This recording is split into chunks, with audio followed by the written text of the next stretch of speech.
You are watching the 2025 NBA Epitome Game Series presented by Law Murray, Power Rankings Project Ringmaster at The Athletic. This is where I pick out one game from each team from the last regular season. I am putting the spotlight on the biggest weakness of the 14 teams that missed the playoffs and the biggest strength of the 16 playoff teams from the regular season. This installment features the Dallas Mavericks. Dallas has alternated between winning and losing seasons in the Jason Kidd, Nico Harrison era, but that is an oversimplification of the bizarre series of events that described last season for the Mavericks. Luka Doncic injured his calf on Christmas, and he never played for Dallas again, getting traded by Harrison on the first weekend of February to the Lakers for Anthony Davis. For the rest of the season, it looked like there was a karma narrative working against Dallas. Davis re-injured his adductor in his Mavericks debut. All-star Kyrie Irving tore his ACL in March, and the Mavericks limped their way to a 39-43 record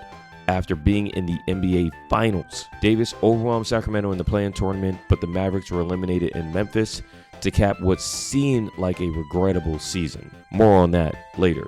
The epitome game for the Mavericks came at Utah in mid-November. Irving and PJ Washington were out, but Doncic and Quentin Grimes are still in the team and playing a Jazz team, missing Walker Kessler. Let's just say that it was the kind of game that makes you say to yourself that defense wins championships.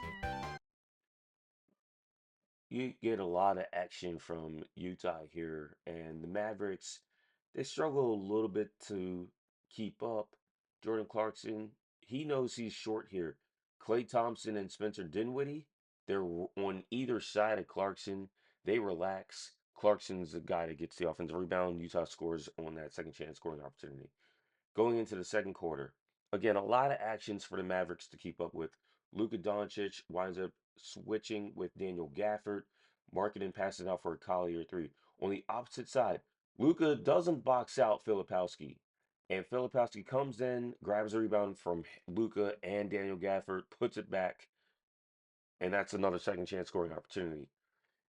Utah wound up opening up a double-digit lead in the third quarter.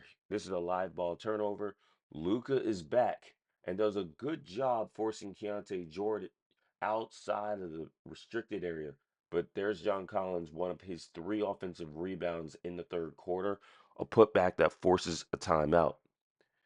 Now, the Mavericks would come all the way back in this game, but this is a critical possession here. Mavericks down by 1.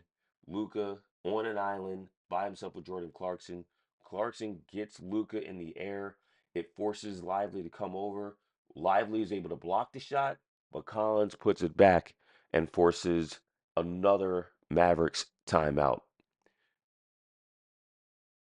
The Mavericks lost this game 115 to 113, and they allowed 16 offensive rebounds, despite allowing Utah to make 50.6% of their 85 field goal attempts. That was the worst defensive rebound percentage of the season for the Mavericks. Only 5 teams were worse on the defensive glass than Dallas was last season, and only 4 teams allowed more second chance points. But just like the Mavericks tanked away from the play-in tournament 2 years ago and were rewarded with the 2023 lottery pick that became Derek Lively II, the Mavericks won the 2025 lottery and selected Duke forward Cooper Flagg with the first pick of the draft.